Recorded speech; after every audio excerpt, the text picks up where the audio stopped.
Salam, media sosial sudah tidak bisa membungkam lagi apa yang telah disampaikan oleh para apologet Kristen lewat TikTok, YouTube, dan sebagainya tidak bisa dijawab oleh saudara Muslim. Mereka hanya berkutat dari waktu ke waktu ngomong tentang Tuhan, debat tentang Tuhan, dan hanya itulah yang bisa dilakukan oleh saudara Muslim. Televisi-televisi mereka, pemimpin-pemimpin mereka, ulama dari manapun, entah NU, Muhammadiyah, MUI, atau Habib, semuanya merusak Islam itu pelan-pelan, tapi pasti akan hancur itu Islam. Saudara, juga berita tentang saya, mereka terus giring masuk dalam opini mereka, masuk dalam tafsiran mereka tentang Saifuddin Ibrahim. Bahkan mereka tidak malu-malu untuk melakukan penghinaan itu terus-menerus. Tapi sekarang setelah kedatangan dan berhasil membawa anak-anak dan istri saya ke Amerika, itu sudah lain cerita. Saya makin tegas menyatakan kebenaran dan tidak akan berubah, apalagi akan masuk Islam lagi, seperti video-video yang beredar di tangan Anda. Ini dia pernyataan pendeta Saifuddin Ibrahim yang meminta pemerintah untuk menghapus 300 ayat suci Al-Quran berujung pada kasus hukum. Bahkan pihak kepolisian saat ini telah menetapkan Saifuddin Ibrahim sebagai tersangka atas kasus dugaan penistaan agama. Sebetulnya siapa sosok dari Saifuddin Ibrahim ini dan apa yang menjadi motif dan latar belakang yang bersangkutan melakukan dugaan penistaan agama? Kita akan temukan faktanya bersama saya, Gina Fika. Ketangkap atau tidak, saya tetap tunjukkan bahwa saya adalah pembicara untuk membongkar kejahatan sebuah agama yang sudah menghancurkan seluruh dunia Arab. Agama itu masuk ke Afghanistan, sekarang Taliban sudah menguasai negeri itu. Kiai besar apapun, majelis ulama siapapun, ya, dia akan jungkir balik dengan 300 ayat ini. Karena 300 ayat ini tidak sesuai dengan Pancasila. Ajakan saya untuk merevisi 300 itu. 300 itu pun ayatnya itu yang langsung connect dalam surat 47 ayat 4. Itu mengerikan itu. Tetapi terjemahan Departemen Agama itu dipelesetkan, pakai dalam kurung. Masa kita suci pakai dalam kurung terjemahannya? Inilah yang berbahaya, sehingga otak kadrun itu begitu dia ikutin ajaran ustadznya, langsung otaknya tertutup. Sepak terjang pendeta Saifuddin Ibrahim di jagat media sosial lagi-lagi menimbulkan kegaduhan. Sosok kontroversial ini menantang Menko Polhukam Mahfud MD untuk berdebat terkait pernyataannya di media sosial. Sebelumnya Saifuddin Ibrahim mengunggah pernyataan yang ditujukan kepada Menteri Agama Republik Indonesia untuk merevisi 300 ayat dalam Al-Quran. Pernyataan ini membuat geram umat Islam di Indonesia hingga membuat Mahfud MD bereaksi dan meminta aparat hukum bertindak tegas. Tapi bukannya surut, nyali Saifuddin Ibrahim justru kembali mengunggah pernyataan kontroversial. Carok dengan saya, ayo kita carok, mati-matilah. Haleluya. Situasi ini membuat aparat penegak hukum bereaksi. Setelah menerima laporan bernomor LP-B-3-3-3-2022-SPKT pada tanggal 18 Maret 2022 terkait dugaan penistaan agama, Bareskrim Polri menetapkan Saifuddin Ibrahim sebagai tersangka. Dalam hal ini penyidik telah terhadap 13 orang. Rinciannya adalah 9 saksi dan 4 saksi ahli. 4 saksi ahli itu ada ahli bahasa, ahli agama Islam, ahli ITE, dan ahli pidana, serta melakukan pemeriksaan terhadap barang bukti berupa konten YouTube milik saudara SI. Kami sampaikan sebelumnya penyidik telah meningkatkan status dari penyelidikan menjadi penyidikan terhadap perkara SI pada tanggal 22 Maret 2002 dan telah menetapkan saudara SI sebagai tersangka pada tanggal 28 Maret 2022. Namun demikian, aparat penegak hukum masih belum menangkap Saifuddin.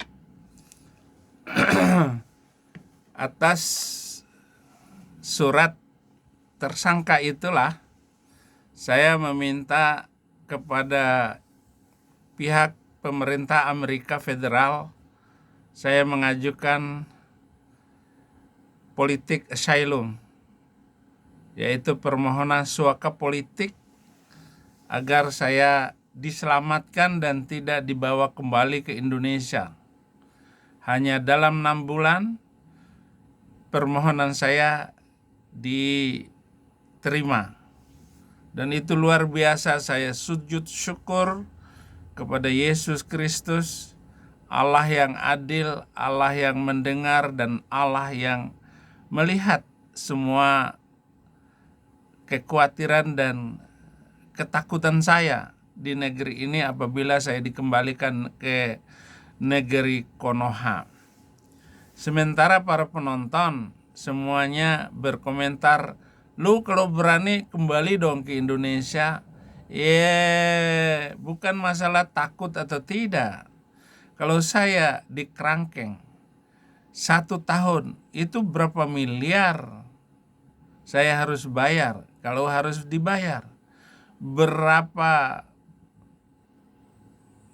uang harus saya berikan untuk sidang, untuk polisi, untuk jaksa, dan juga untuk pengacara saya. Ya mungkin pengacara saya akan meringankan. Bahkan ada pengacara yang pro bono untuk menangani kasus saya. Tetapi sekali lagi permasalahannya bukan di situ. Bahwa perdebatan agama antara Islam dan Kristen ini sudah mulai kelihatan.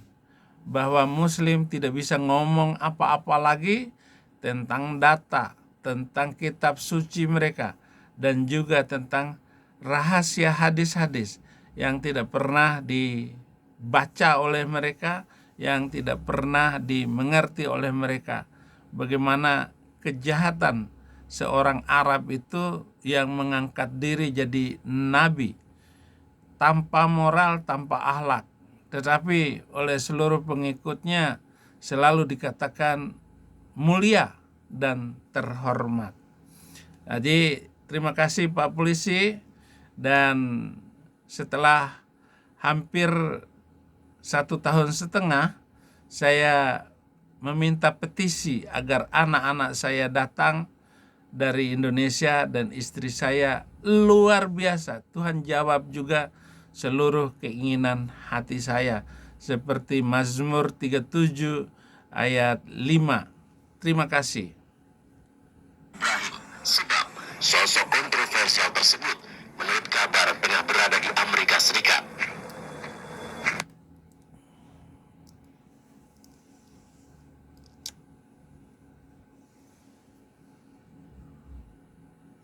Kenapa suaranya nggak ada?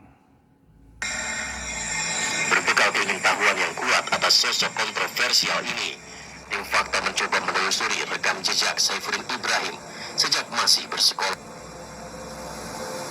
Seperti diketahui, Saifuddin Ibrahim lahir di Bima, NTB pada 26 Oktober 1965. Saifuddin lahir dari keluarga Muslim. Ayahnya adalah seorang guru. Setelah lulus SMA, Saifuddin Ibrahim melanjutkan studinya ke Universitas Muhammadiyah Surakarta.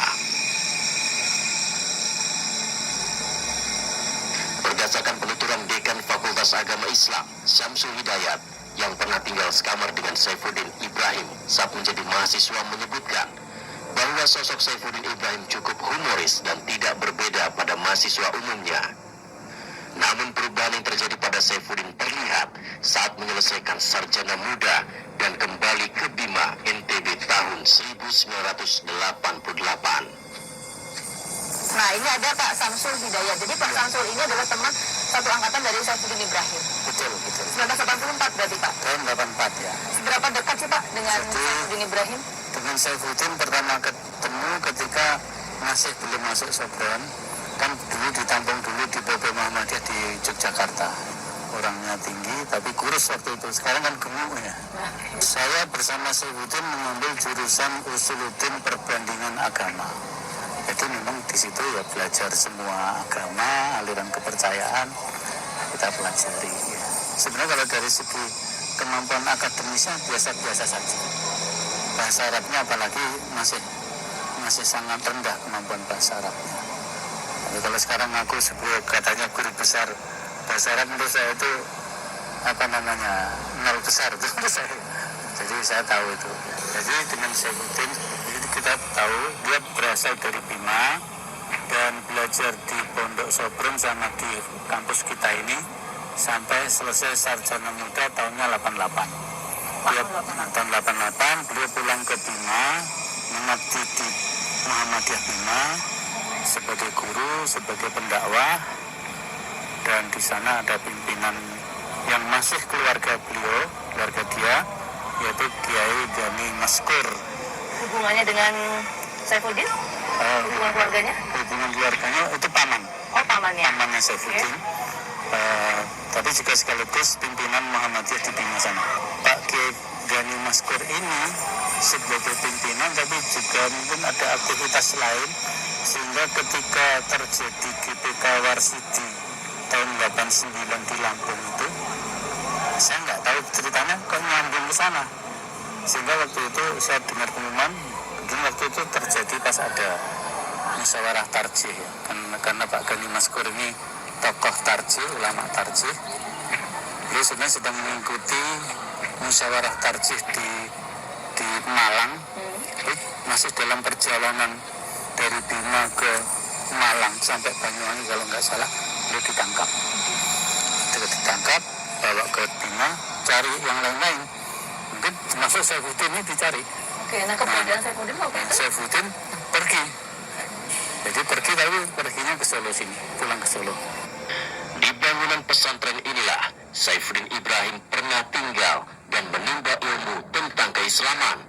Meski tidak terlalu menonjol secara akademis, namun sosok Saifuddin Ibrahim cukup dikenal oleh petinggi Universitas Muhammadiyah saat itu. Nah, sampai selesai A1, beliau berhenti dari PKU Muhammadiyah, kemudian pindah ke Jepara. Nah, saya nggak tahu hubungannya dengan Jepara itu dulu, tiba-tiba bisa ke Jepara. Ya, yang jelas dia di sana menjadi guru Muhammadiyah juga. Dan ketika dia menikah dengan gadis Jepara, kami rombongan dari UMS jadi pada datang ke sana juga, termasuk pimpinan pondok waktu itu dan pimpinan fakultas waktu itu juga datang ke Jepara menyaksikan dan memberikan pengajian tausiah juga. Setelah itu gini, jadi kan dia mengabdi di sana sebagai guru, sebagai pendakwah. Ya sebenarnya biasa, tapi kan kemudian di sana itu ada komunitas yang sudah terpapar NII ya. Nah di situ dia mulai kenal NII. Nah kemudian setelah itu dia pindah ke Sawangan Depok. Itu jadi Darul Arkom bukan? Darul Arkom Sawangan. Darul Arkom Sawangan. Setelah itu ya jadilah dia menjadi pengasuh pesantren Darul Arkom Sawangan. Nah, sampai akhirnya terjadi kegoncangan di sana karena mungkin pengaruh NII begitu kuat ya, sehingga pimpinan Muhammadiyah. Ya, Saudara Syamsul Hidayat, dia adalah teman satu kamar, satu kelas. Dia utusan Jawa Timur. Memang dia pintar. Tetapi kepintaran kamu hanya segitu-gitunya. Kambing. Nah, dia saya panggil kambing karena jenggotannya nggak pernah dicukur sampai sekarang, dari hitam sampai tumbuh akar giginya di dagunya itu. Saudara Samsul ini mengatakan saya humoris, nggak berbeda dengan mahasiswa lain. Saya mahasiswa yang luar biasa. Samsul Hidayat adalah kepala redaksi majalah Sobron. Saya adalah wartawan yang selalu mendapat surat tugas dari Samsul. Saya ke Jogja, saya kemana untuk mewawancarai tokoh-tokoh itu. Kira-kira mana yang lebih pintar? Perkenalan saya dengan tokoh-tokoh, bahkan menteri-menteri yang saya wawancarain. Mana? Emang kamu otakmu cerdas, tetapi kepandaian dan kelincahan saya sebagai wartawan majalah Sobron waktu itu melampaui Anda. Dan hasil liputan saya itu selalu mengagumkan. Selalu dicari orang untuk dibaca tulisan-tulisan saya. Baik di Suara Muhammadiyah, di koran-koran, Pelita, Panjimas, dan seterusnya. Saya banyak menulis karena ya tentu saja karena saya sudah belajar, bahkan dari SMA saya sudah menjadi wartawan. Jadi terima kasih Saudara Samsul. Kalau kamu ngomong tentang itu, sekarang saya melompat jauh ke depan. Bahwa kitab suci Quran itu sama sekali tidak menunjukkan sebagai kitab suci masyarakat untuk umat manusia. Coba jawab permintaan saya kepada Departemen Agama untuk menghapuskan ayat-ayat radikalisme, ayat-ayat tipuan, ayat-ayat yang mengajak untuk memutuskan leher orang gara-gara beda agama. Coba jawab itu Samsul, ya. Kalau ada kader Muhammadiyah, kalau ada teman-teman pimpinan Muhammadiyah, jangankan Muhammadiyah, NU ataupun MUI ataupun tokoh mana saja Islam untuk berdiskusi tentang 300 ayat Al-Quran, yaitu yang saya minta untuk dihapus, juga moral nabimu. Berani kamu mempertahankan Samsul? Ya, jangan asal ngomong Samsul. Wah, akademis saya itu biasa-biasa saja. Emang biasa. Tetapi kecerdasan, kepandaian, dan pengalaman saya. Siapa yang paling banyak mengislamkan orang Kristen dari angkatan kita? Saya yang paling banyak. Bahkan pendeta masuk Islam, debat dengan saya KO. Itu sebabnya saudara-saudara saya berhutang besar terhadap kesalahan saya karena memindahkan orang Kristen menjadi Islam justru ketika masih kuliah dahulu. Jadi begitu Samsul. Wilayah waktu itu DKI ingin membersihkan unsur-unsur ini. Mungkin juga bekerja sama koordinasi dengan aparat ya. Sehingga semua ini ada yang mungkin ditangkap saya nggak tahu. Yang jelas saya hitung turun lari. Menurut Samsul Hidayat, sejak makin dalam terpapar oleh pemahaman kelompok NII inilah Saifuddin mulai mengembangkan gagasan berislam dalam perspektif yang lain.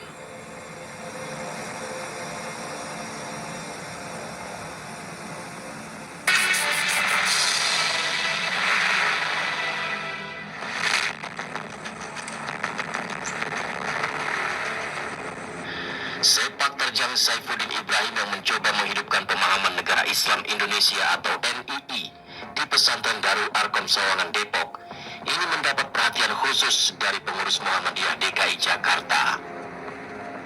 Untuk membendung sepak terjang Saifuddin Ibrahim yang disinyalir terhubung dengan 9 NII.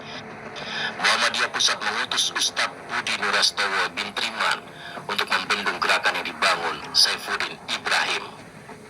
Sebetulnya Budi Nurastowo sendiri adalah adik kelas Saifuddin Ibrahim yang mengenal sosoknya secara pribadi karena sudah bergaul sejak masih sama-sama kuliah di Universitas Muhammadiyah Surakarta. Lama berarti mengenal Saifuddin ini, Pak ya? Terbilang lama, karena ketika saya masuk, kemudian dia melanjutkan lulus sarjana muda ya, kemudian transfer ke S1, jadi lumayan lama. Setelah itu saya cuma dengar bahwasanya dia diminta ngabdi di Pondok Pesantren Darul Alkom Sawangan Bogor. Hanya sebatas itu, yang juga jalurnya dari entah bagaimana ceritanya, ada kenalan-kenalan yang kemudian terkait dengan Pondok Darul Alkom Sawangan Bogor itu dari orang Jepara itu, kemudian bisa ke sana. Saya kemudian menjadi tahu, kan tadinya juga saya nggak peduli apa-apa.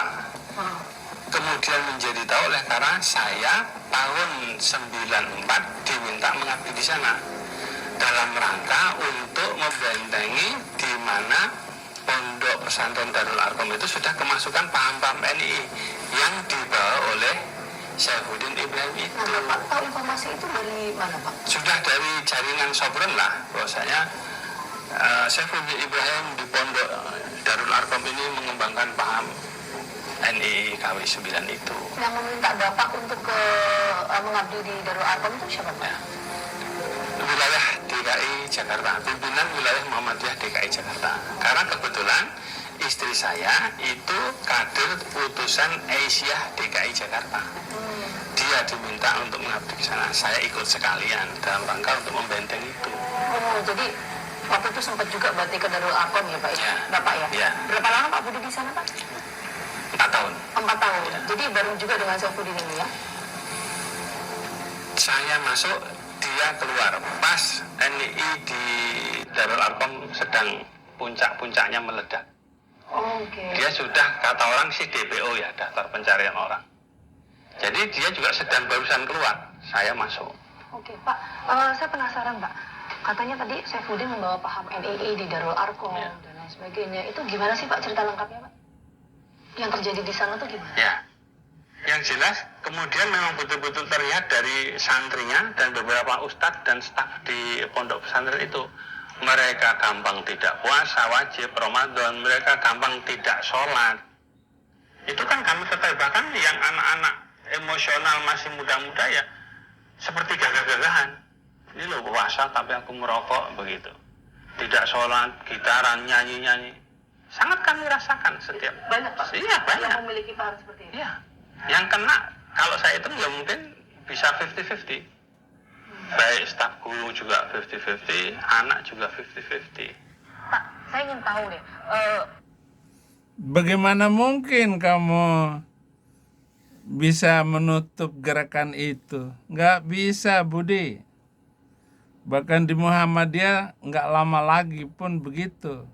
Karena saya yang menyusun semua kurikulum pengajaran indoktrinasi, bahwa apapun alasannya, selama Anda tidak memberlakukan hukum Islam, maka selama itu pula Anda bukan orang Islam. Kenapa? Karena yang disebut dengan orang Islam itu harus bernegara Islam dan harus berhukum kepada hukum Islam. Lah ini lo pakai kerudung wartawan nanya-nanya Budi Nurastowo. Pakai kerudung, apa gunanya? Lo banyak orang yang pakai kerudung itu mencuri di mall, baik di Malaysia, Singapura, Indonesia apalagi. Itu pekerjaannya pakai kerudung panjang, kemudian memasukkan barang apa saja di dalam perutnya, di dalam celananya, di dalam kerudungnya. Apa maksudmu? Nah, itulah yang disebut, yang aku ajarkan, yang saya doktrinkan, yang saya susun pelajaran. Bagaimana merekrut orang meninggalkan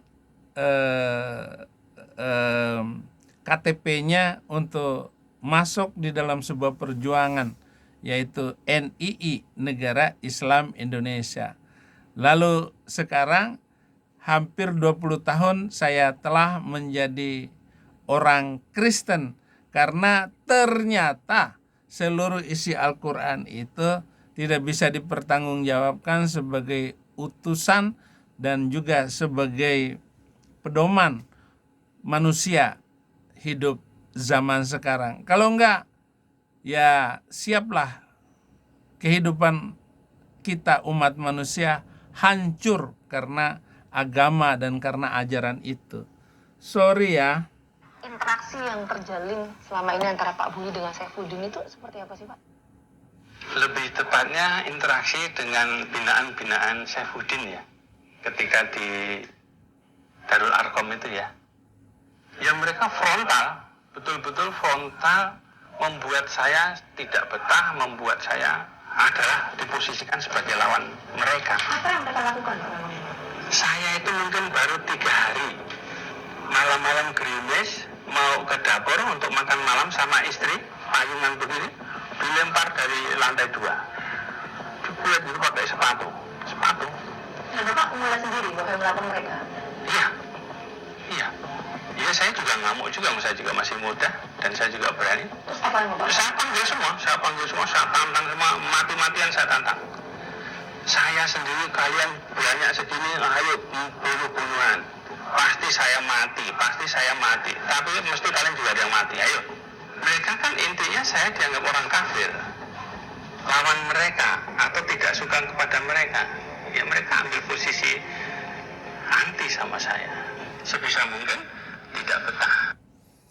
Kenapa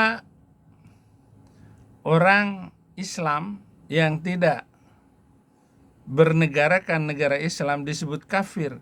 Ya, Islam itu negara, Islam itu hukum, dan Islam itu umat. Kami umat Islam bangsa Indonesia dengan ini menyatakan berdirinya negara Islam Indonesia, maka hukum yang berlaku atas negara Islam Indonesia adalah hukum Islam. Allahu Akbar, Allahu Akbar, Allahu Akbar. Kenapa Allahu Akbar 3 kali? Allahu Akbar untuk umat Islam, Allahu Akbar untuk negara Islam, dan Allahu Akbar untuk hukum Islam. Itu Saudara Budi Nurastowo. Apa enggak keblinger kamu ngomong Islam tetapi kamu di Muhammadiyah, ngomong Islam kamu di NU, ngomong Islam kamu di MUI? Salah besar. Ubah negara Indonesia menjadi negara Islam. Nah, ini konsep saya yang dulu. Nah, sekarang apa enggak bingung kalian dengan ucapan-ucapan saya, khutbah-khutbah saya, dan ajakan-ajakan saya untuk keluar dari Islam? Kalau Anda mau hidup mulia, kalau Anda mau hidup benar, tinggalkan itu agama di mana dakwahnya memindahkan manusia yang hidup terang menjadi gelap, maka gelap semua. Begitu Budi. Di situ. Di Sumatera kan menyalahkan Indonesia ya? Ya. Tahu-tahu pokoknya udah gak ada orangnya. Apa lubang-lubang kunci itu dimasukin korek api sehingga kami harus buka, tidak bisa tidak, harus buka. Kalau ada yang pulang, mereka masuk dari Ethernet ya, ke bawah, kemudian semuanya dimasukkan ke bak kamar mandi, ya TV, ya apa saja, ya kasur. Terang luar biasa.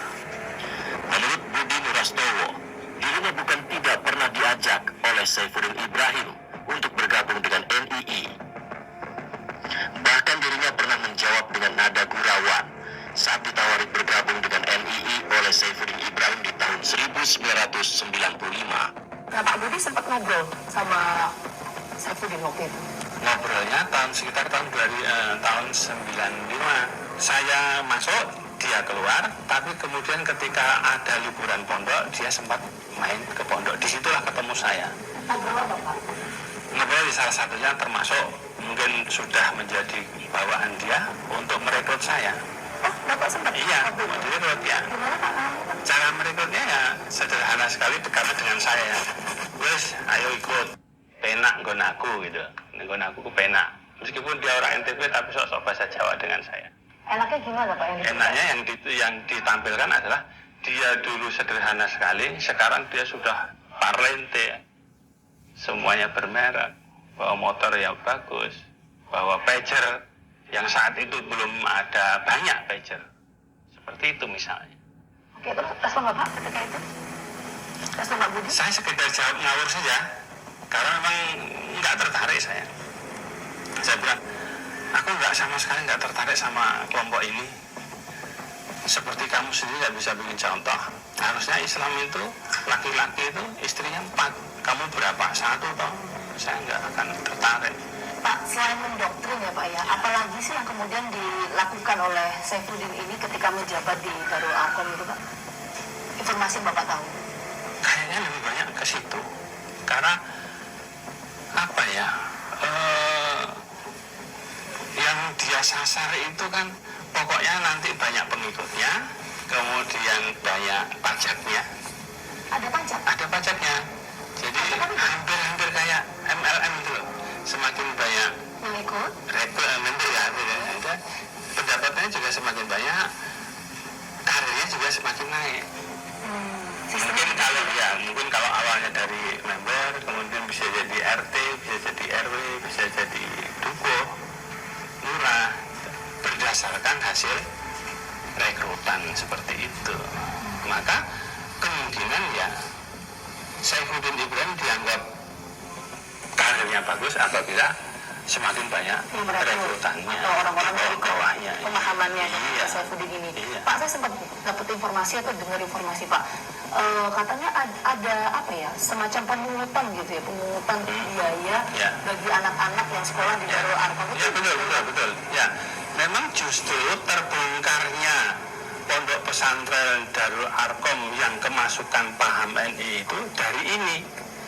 Jadi beberapa orang tua atau wali santri itu lapor kepada kami, kok dapat tagihannya yang luar biasa. Berapa Pak? Ada yang 1 semester, ada yang setahun, ada yang lebih. Berapa itu? Mereka kaget semua. Nominalnya berapa kira-kira? Ya kalau per bulannya antara 500 sampai 700 kali berapa bulan kan? Sudah banyak ketika itu. Dan itu untuk apa? Baru itu kemudian meledak.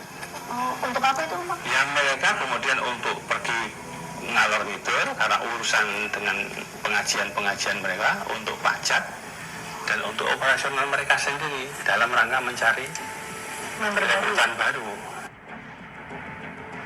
Menurut Budi Nurastowo, sejak saat itulah Saifuddin meninggalkan lingkungan Muhammadiyah dan diketahui kemudian telah berada di pesantren Al-Zaitun, Indramayu, Jawa Barat, dan menjadi salah satu staf pengajar di pesantren yang diasuh Abu Toto Panji Gumilang tersebut pada tahun 1999.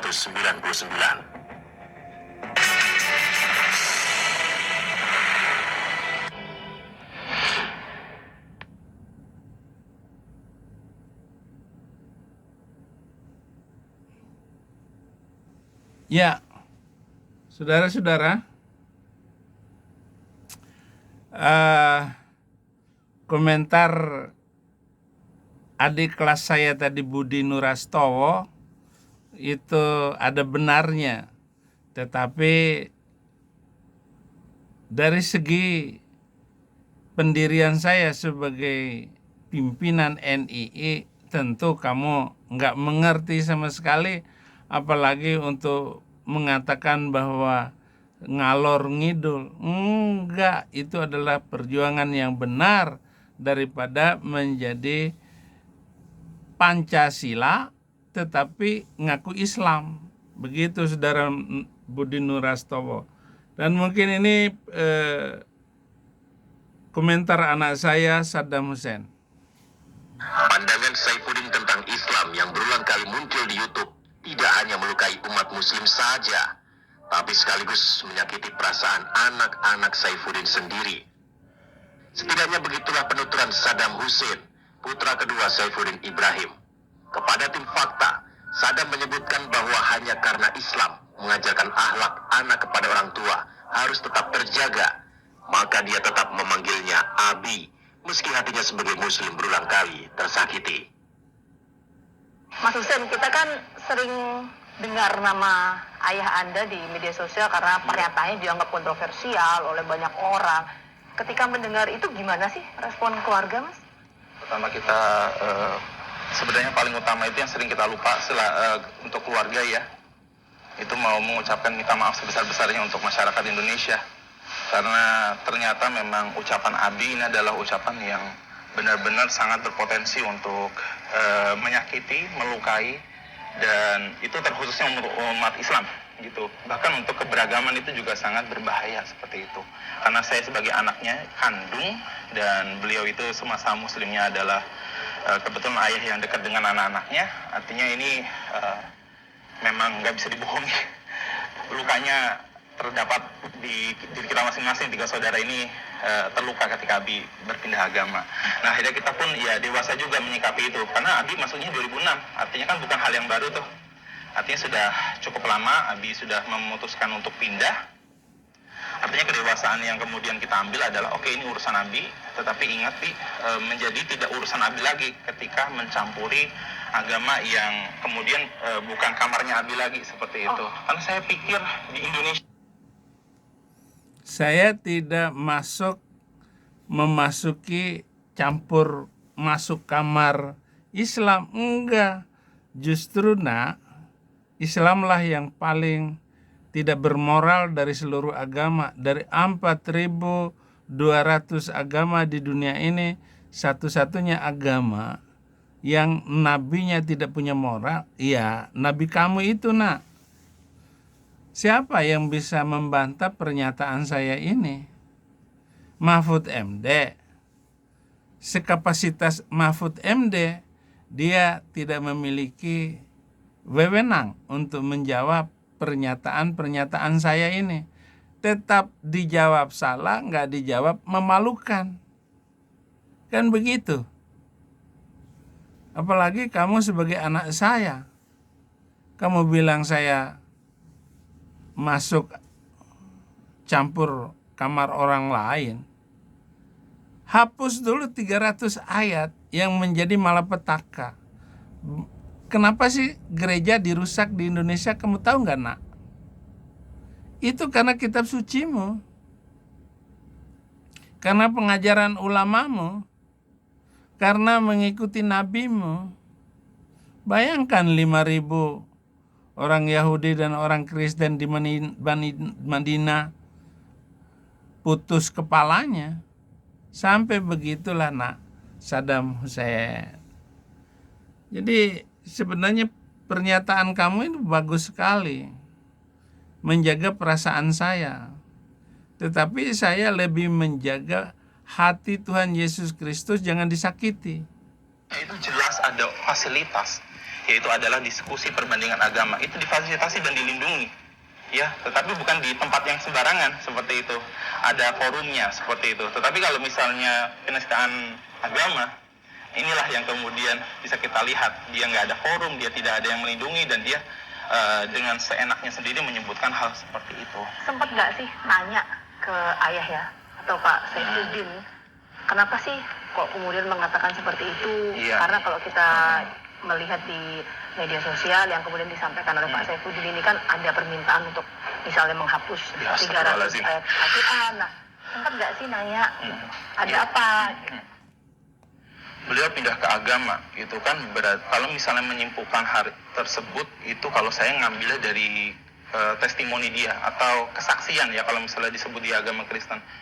Beliau selalu bersaksi di depan para jemaatnya, karena kita juga dulu ke gereja terus ya, memperhatikan apa yang Abi sampaikan. Jadi ya beliau sangat berkeyakinan agama Islam itu agama yang intoleran, agama yang mengajarkan kebengisan seperti itu. Ini mohon maaf, memang saya menyampaikan apa adanya ya. Ya saya berdoa. Kamu kok pintar, nak, mengatakan Islam agama bengis? Ayat-ayat yang 300 itu adalah ayat bengis semua. ayat mencopot leher orang, ayat turun celana turun ayat, ayat yang tidak toleran dan damai. Ayat-ayat itulah yang menjadi sangat mengerikan itu agama. Selamanya nggak akan baik itu agama. Jadi begitu Saddam Hussein. Dari Anda. Pemakiran dari Abi seperti itu gitu. Jadi setelah mohon maaf masuk Kristen itu berubah 180 derajat untuk kemudian mohon maaf saya nggak bisa pakai kata yang lebih halus lagi, membabi buta, menghina agama Islam seperti itu. Circle-nya udah berbeda tuh. Circle Abi yang saya sangat ingat itu ketika beliau bergumul dengan rekan-rekan yang dahulu nggak pernah saya lihat. Dulu kan teman-temannya Muslim semua, kemudian berkumpul sama orang-orang non Muslim seperti itu. Ya Abi selalu mengatakan kepada kita bertiga ini toleransi. Well kita setuju seperti itu sampai akhirnya benar-benar ketika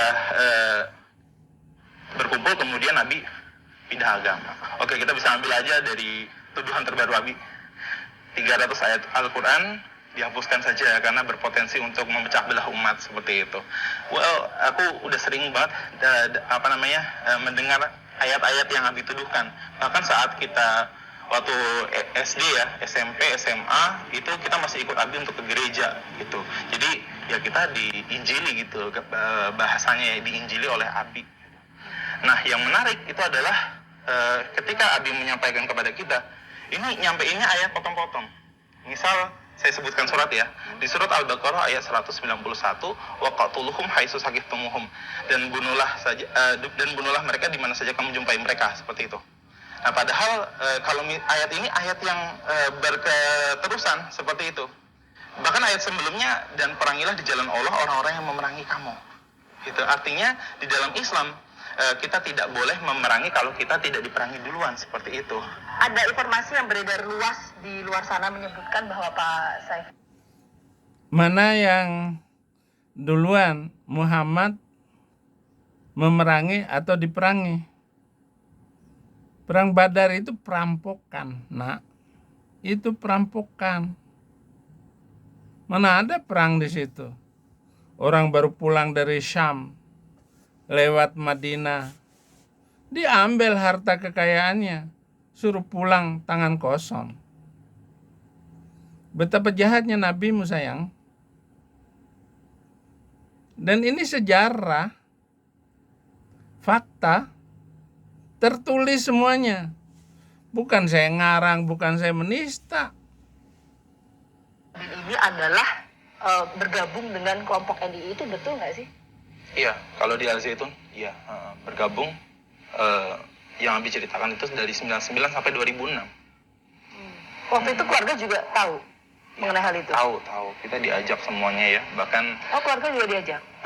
Kita semua pindah-pindah Mayu seperti itu. Jadi sebelumnya tinggal di Depok, Jakarta, kemudian kita pindah seperti itu. Iya, yang jelas yang gambaran kami dulu waktu masih kecil, Zaitun ya tempatnya sangat luas ya, 1.200 hektar, terus semuanya fasilitas untuk sebuah pesantren ini sangat luar biasa seperti itu. Santrinya 11.000, ya, ustadz dan ustazahnya itu disiapkan 300 orang.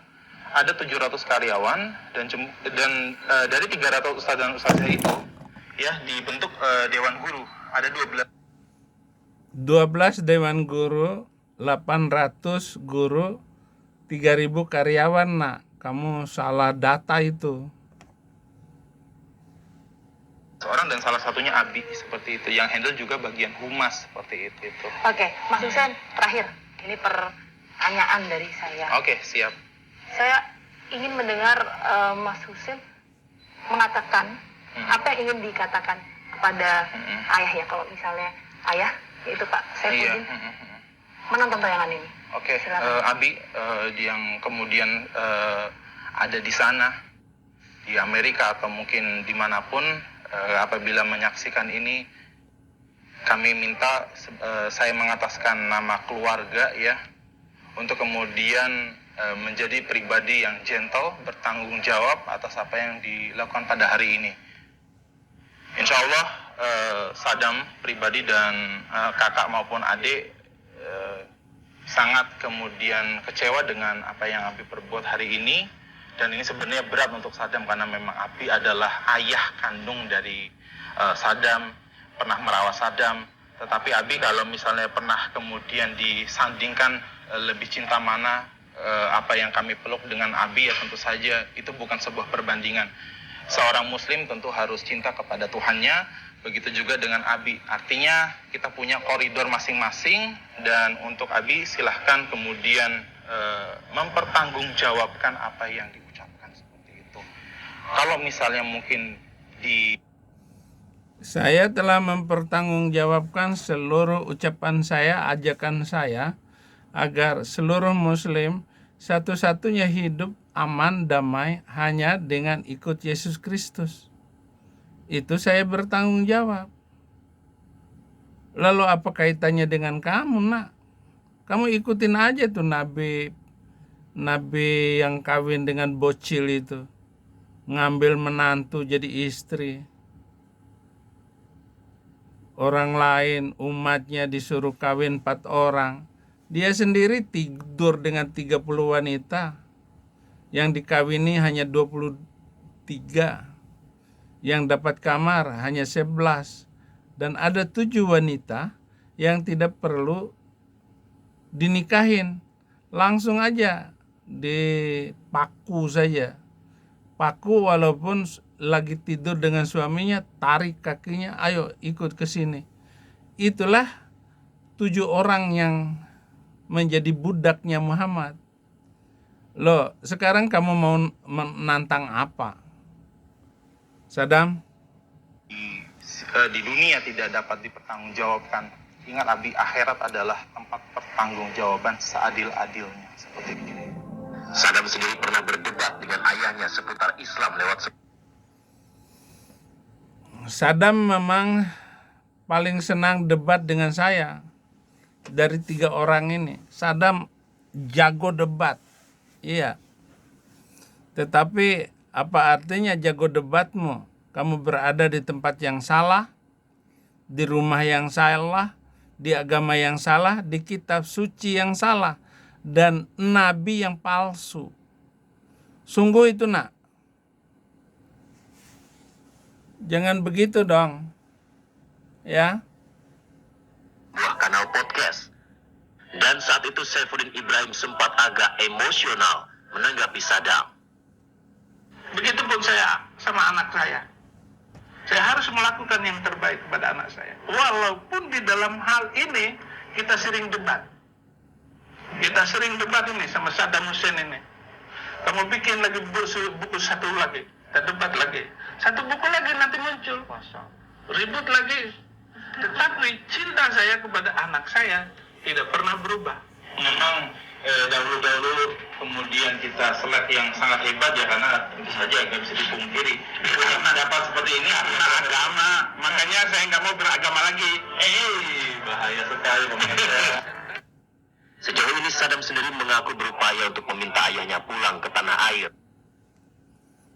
Jadi saya berdebat dengan Saddam Hussein itu, dia kalau naik, saya naikin, saya tutup, saya kunci.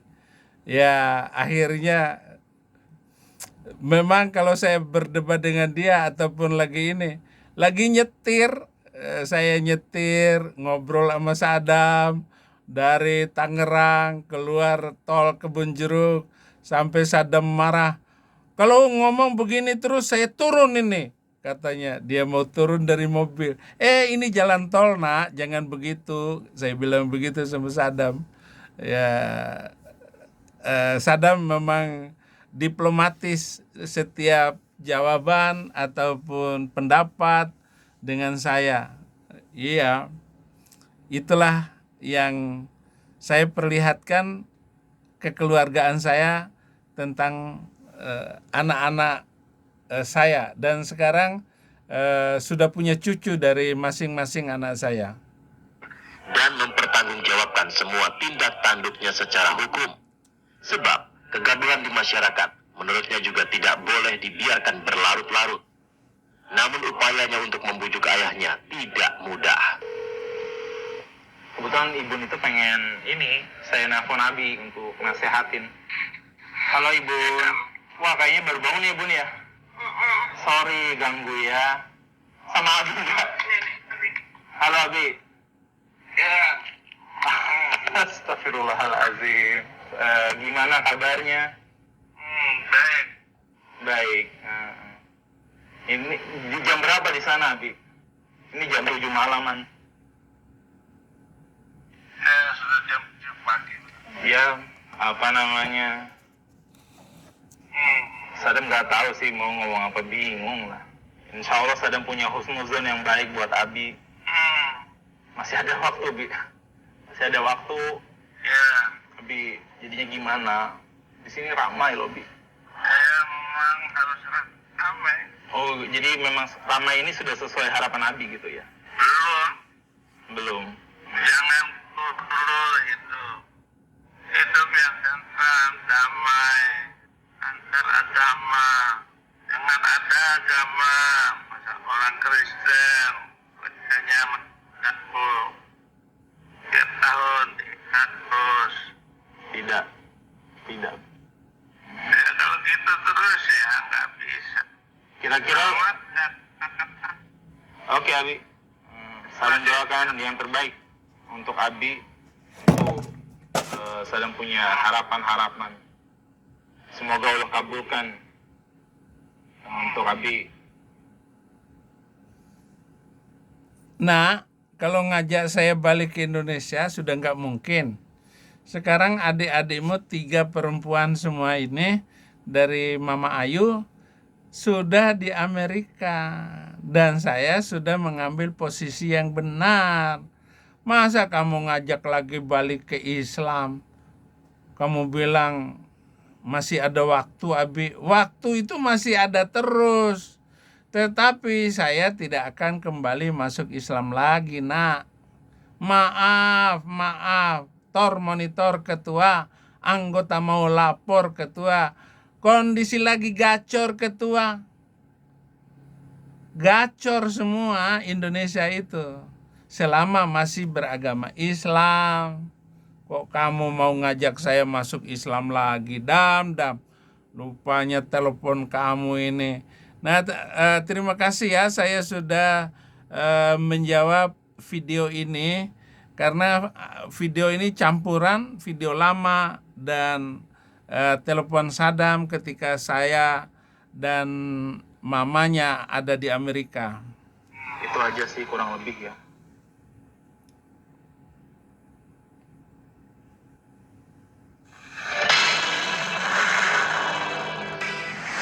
bahwa permintaan saya kepada Menteri Agama menghapuskan atau men-skip ataupun tidak mengajarkan lagi 300 ayat di dalam Al-Quran itu, dan mereka harus melakukannya dengan senang hati. Tetapi sayang sekali itu kan permintaan saya kepada Menak. Ya, kenapa Menteri MD, Mahfud MD yang menjawab? Yang saya minta itu Menteri Agama. Terlalu tinggi kalau Menko yang menjawab itu, dan bukan bagian Bapak. Pernyataan kontroversial Saifuddin Ibrahim tentang ayat-ayat suci Al-Quran berpotensi mengacaukan kerukunan antar umat beragama yang selama ini sudah terjadi. Apa? Ayat-ayat suci Al-Quran kamu bilang? Ayat suci motong leher orang. Ayat suci nyuruh ngawin anak perempuan umur 6 tahun. Kalau kamu punya anak perempuan umur 6 tahun, saya mau balik ke Indonesia lagi. Tapi tulis di atas materai, saya nggak boleh digugat. Asal saja ada Muslim Indonesia yang mau menyerahkan anaknya untuk saya kawinin yang umur 6 tahun. Hebat kamu, kayak nabimu dulu. Pernyataan dan permintaan saya untuk 300 ayat Al-Quran itu, kamu tahu nggak? Itu untuk menghina Islam. Untuk ngaco-ngacoin Islam. Terus apa gunanya? bagi saya meminta 300 hapus itu ayat malapetaka itu. Nggak ada gunanya. Tetapi itulah political penginjil. Minggu kemarin, ada teman nanya, ketika Abi meminta 300 ayat Al-Quran untuk dihapus, saya sudah nggak mau nonton lagi video Abi. Kamu tahu nggak bahwa pernyataan saya itu untuk menjatuhkan Islam sejatuh-jatuhnya? Itu politik. Menurut Anda apa gunanya? Apa untungnya? Dan siapa menteri agama bisa menghapus Quran, kan? Nggak ada. Tetapi itulah gaya, itulah politik penginjilan. Dan apa yang saya nyatakan ini hanya berakibat kepada saya, tidak berakibat kepada Kristen. Makanya orang Kristen nggak perlu takut dengan pernyataan-pernyataan saya. Nanti saya akan banyak 2026 ini menyiapkan khutbah, ya. Baik di Indonesia. Demikian yang disampaikan Wakil Ketua Umum MUI Kiai Haji Anwar Abbas saat ditemui tim fakta. Menurutnya, yang perlu diwaspadai adalah masyarakat untuk tidak terprovokasi oleh pernyataan-pernyataan Saifuddin Ibrahim. Yang pertama, sudah Saifuddin Ibrahim masuk ke rumah orang, yang ke rumah dia, ya. Meskipun dia awalnya ya ada di rumah tersebut, ya, tetapi karena dia sudah keluar. Saya tidak masuk ke agama Islam. Saya hanya mau menggugat pernyataan Quran, misalnya surat 98 ayat 6, innalladzina kafaru min ahlil kitabi wal musyrikina fi nari jahannam khalidina fiha ulaika hum syarrul bariyah.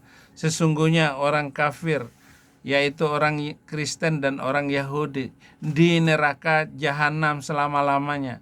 Mereka adalah seburuk-buruknya makhluk. Di neraka selama-lamanya seburuk-buruknya makhluk.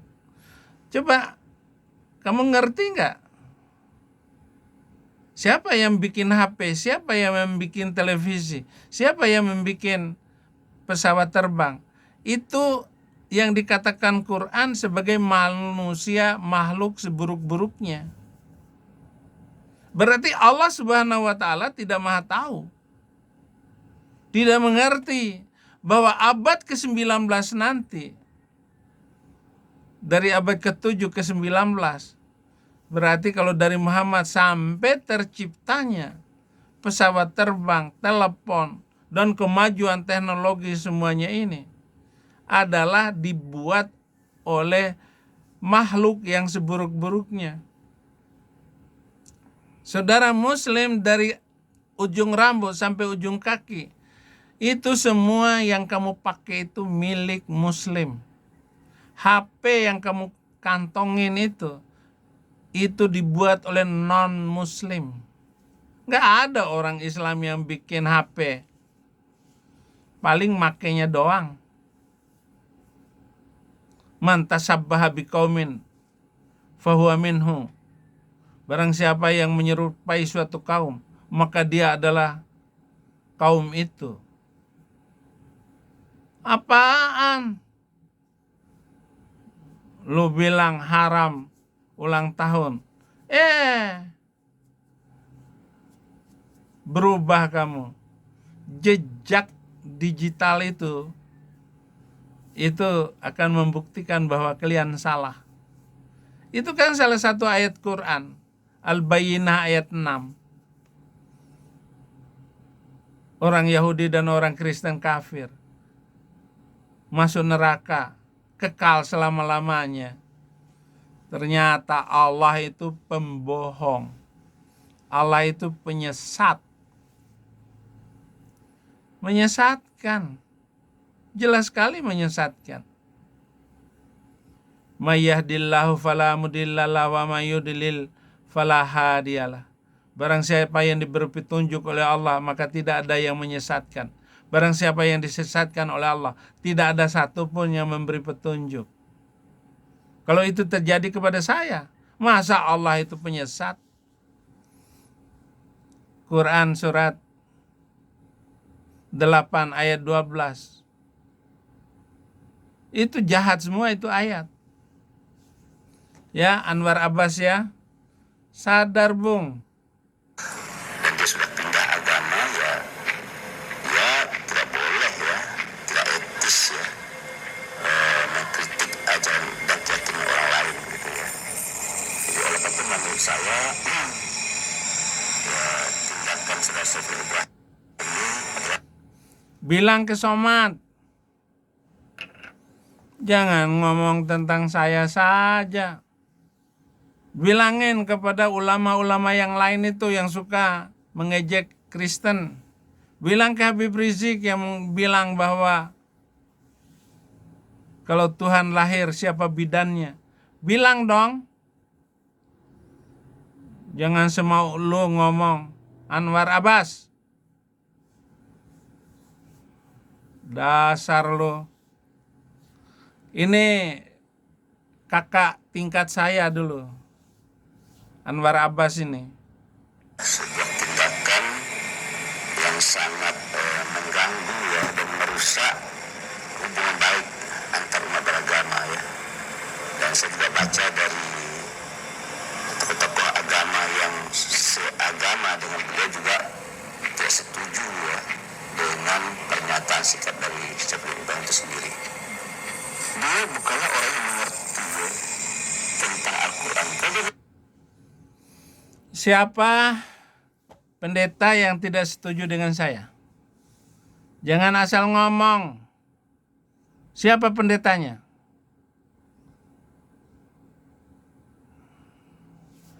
Saya kirim bala tentara saya untuk menghabisi pendeta kayak begitu.